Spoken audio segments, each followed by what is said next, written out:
26 hours non-stop. Right. And 26 times 5 minutes was more than 2 hours, so I was able to actually take A proper an hour little and a nap or half something. power nap. And Power nap, yes. So the first two records you did, those were with the old rules. Then they lightened up on it a bit, if you want to call it that, Yeah. which meant that you could play for longer. So then in, yeah, and is I it went 2010? 101 hours. 101 hours, yes? Yeah, that was a big 2010. change. Yes. 10, no? 2009. 8? 2009. 2009. Or 2008? I think it's 8. 2008. Yeah. Because I did the 111 hours I did in 2010. And then you did 111 hours. How many days is that? That's almost 5 days. 5 days.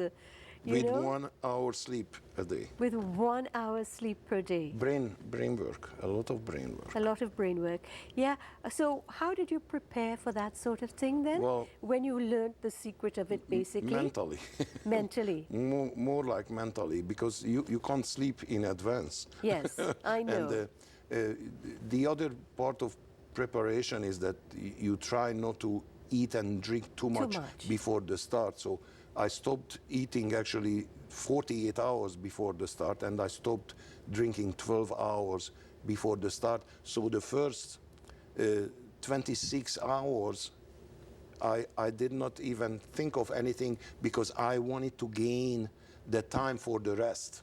Yes. So for the first day, I started 8 in the morning, and I finished next day 10 a.m. 26 hours, absolute non-stop. So I wanted to get into that rhythm that I'm gonna have those 2 hours and something minutes rest, so I can have the rhythm. That's what my plan was. Yes. That I want to have 2 hours rest, to have an hour and a half power nap, a nice shower, then a little food, something drink, and go back to play again. And I did 26 hours, 24 hours, 22 hours, 19 hours. Those were my sets during the day. Of course, when you get closer to the end, you get really, really tired. You get hungry. You get, you can eat actually during, but you can't stop playing.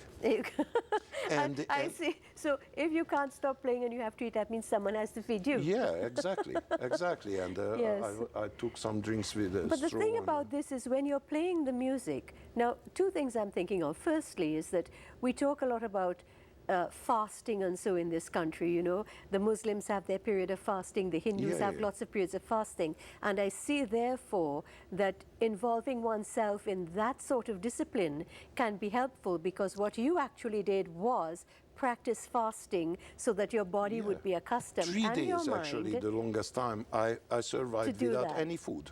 Yeah. Right? I had some reserves then too. But drinking is another thing, because you don't want to drink because then you have to go. So and you don't want to waste the rest time, because once you stop, you have to use at least 10 minutes rest time. So that is another 2 hours playing to gain that rest time back. So I planned it for every day, how many hours I want to play and how many rests I want to take, and it worked out very well. Because my plan was that I want to show them who is the number one. Yes. So I wanted to play for 111 hours, 11 minutes, 11 seconds, and I wanted to end up on the 11th month, on the 11th day at 11 p.m.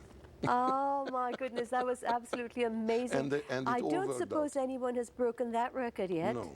No, because... And I suggested my only one by me known opponent, a Polish guy. fellow. I suggested that we don't go any further than this, because it was still a struggle close to the end. Yes. So I still had some hallucinations. I've seen some very strange things. I think my brain shut down about 3 times. Oh, I see. And I don't wish anybody to experience do that. So you don't want the Polish chap to even try, no. because of what might happen to him. So we messaged each other on Facebook, and I told him that I don't really want to have the certificate. I don't want to admit that. submit that because we should stop doing this. It's good. Yes. It's good. It's good where it is this. You can't go 150 hours or something that No, that no, would no. be really crazy. Yes.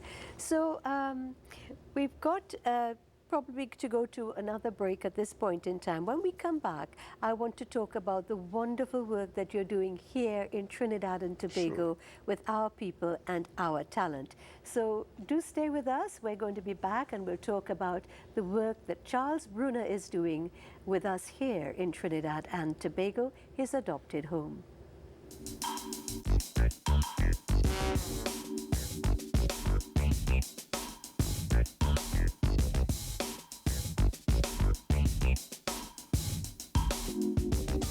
Welcome once again to Conversations with. I am, of course, Kailash Bedi, and with me today is none other than Dr. Charles Brunner. Charles, we've heard all about your Guinness World Records, and we've heard about your decades on the sea, you know, entertaining and interacting with some of the most famous people, you know, on earth, basically, as well as meeting such a variety of people and interacting with them. A very rich time in your life, also as a music director and a performer. So I'm very happy that you had that time, you know. It was an incredible time. Must you know, have been to a go to all those countries. Yes. And being a musician and working mainly only in the evening hours, whenever we arrived to a new port, I always had the opportunity to go out and explore those countries. Yes, you know? so that meant that you really mixed with all sorts of people from different cultures and so. And then you left the sea and you came to land.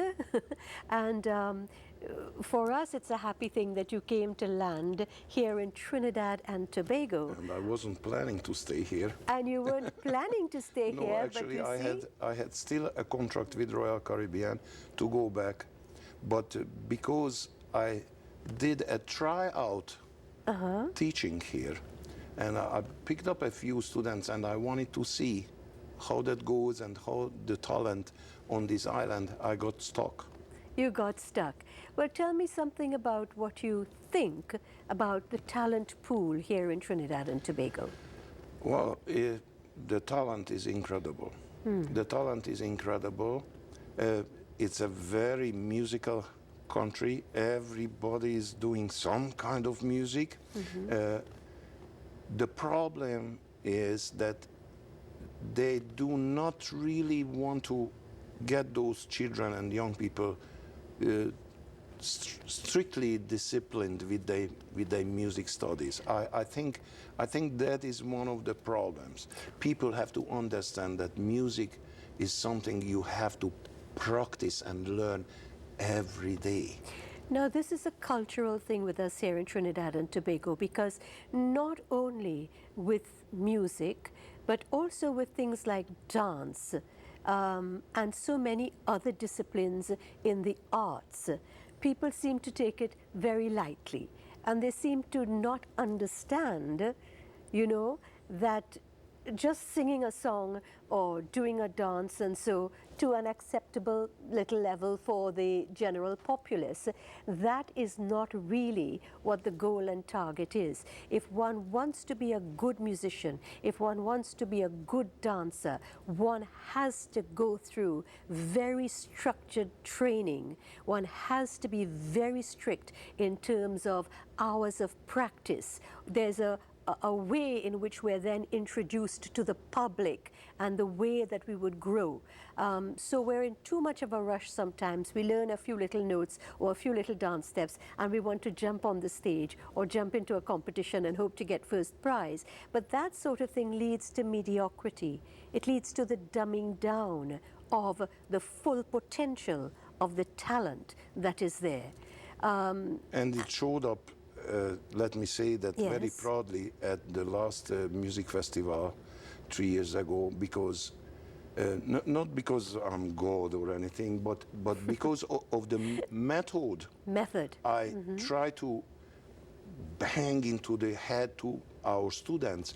it works so well that last time we went, and for example, the 12 and under category, out of the 12 finalists, 9 of them were our students, right? And we walked away with the trophy too. Yes. And we won the 13 to 15 as well. And again, not because I'm a genius, Yes. but because those children Yes. understood, and the parents too. Yes. Because parents have to be supportive with this, because children are very good when once they get a little success, then they see that it's worth to do put that the little effort in. practice and such. But without the children's support, it wouldn't work. Yes. So it was very good to see there those Parents. happy smiles and proud parents Yes. that their children will, the 12 and under trophy was won by a young lady who was 12 years old then, and she just started 3 months before that with us, Just 3 months and she before. won the trophy. Can you imagine? Yes. So once they've got the right sort of direction, once there's the parental support for them to do the right thing, they themselves, as they achieve, as you say, they recognize it's worth it to put the effort in because, see, I perform better, I'm appreciated more, and all that sort of thing. Now, you spoke about the music festival, and it is notable that when you first started, you had just started not too long ago, 2 years before perhaps, and you got about 5 of the awards from the festival, and then 2 years later your school brought in 9, and then 2 years later brought in a stupendous 17 awards. Trophies, yes. So that also shows us the growth of the school. When did you start the school? I started the school in 2006. In 2006. 2006. It was very small first. I didn't know how really I can grow. It was very difficult to get any support. I never applied or asked for government support. I wanted to do everything possible from my own power, and now we ended up that we working is 5 of us teaching, and I have 4 local young ladies actually who are my students as well, and they helping me with teaching, and it works very well, and we approaching 200 students in our music school, and it works very well, and I see more and more students coming there with a smile on their face. We still have some of them who walks in and I don't want to be here, but you know, it will always take time. Yes. Until you teach them that they have to spend time with it at home too, just to have a 45-minute session a week will Yes. not make you a musician on a certain level. Right. You will still be playing, but that is the thing, and that is probably you call it a cultural thing. I just call it an average thing, that they should not be satisfied just to be like any other.